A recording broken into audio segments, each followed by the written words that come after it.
आपका मन किसी की सहायता करने के लिए बन चुका है या यदि आप अपने मन को बना चुके हैं तो आपको सहायता करने से कोई भी नहीं रोक सकता, जबकि आपके पास राजस्व भी हो, पैसा भी हो, शक्तियाँ भी हों और अधिकार भी हो।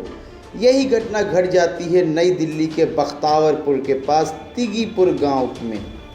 वहां पर किसान हैं पप्पू सिंह गहलोत, जो मशरूम की खेती करते हैं। इनके यहाँ पिछले 27 सालों से बिहार के कुछ मज़दूर काम करने के लिए आते हैं और सीजन ख़त्म होने के बाद वापस लौट जाते हैं। इस बार भी 10 लोग इसी परिवार से यहाँ आए हुए थे। उसी दौरान लॉकडाउन लागू हो जाता है। अभी खुम्बी का सीज़न भी ख़त्म हो गया है। इन लोगों को घर वापस जाना था। पप्पन सिंह गहलोत ने कहा कि वह इन लोगों को घर से एयरपोर्ट तक खुद अपनी कार से छोड़ने जाएंगे और इसके बाद सभी के फ़्लाइट की टिकट भी पप्पन सिंह गहलोत ने अपने खर्च पर बुक करवाए हैं।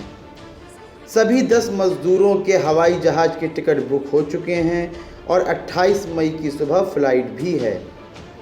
साथ ही यहां से निगम पार्षद सुनीत चौहान ने इन मज़दूरों की स्क्रीनिंग करवाई है और इन मज़दूरों का बिहार में एयरपोर्ट से घर तक पहुंचने का खर्च सुनीत चौहान, जो कि पार्षद हैं, वह खुद उठाएंगे। पप्पन सिंह ने कहा कि यह अपने मज़दूरों को 3-3 हज़ार रुपये अलग से इनाम भी दे रहे हैं और साथ ही यदि कोई भी दिक्कत इन्हें वहां पर भी होती है जहां इनका घर है तो ये इन्हें वहां भी पैसे भेज देंगे, लेकिन अपने मज़दूरों को भूखा नहीं मरने देंगे। आप सोच सकते हैं, यह सोच एक आम हिंदुस्तानी की है, एक किसान की है जो लगातार फसल में बारिश एवं ओलों की मार भी झेलता है, लेकिन उसके बाद भी वह अपने मज़दूरों का ख्याल इसलिए रखना चाहता है कि उन मज़दूरों से एक उसका मानसिक रिश्ता जुड़ा हुआ है। वह मज़दूर उसके मज़दूर हैं, उसके लिए कार्य करते हैं, इसलिए पप्पन सिंह सोचते हैं कि उनकी हिफाजत करना उनका कर्तव्य है।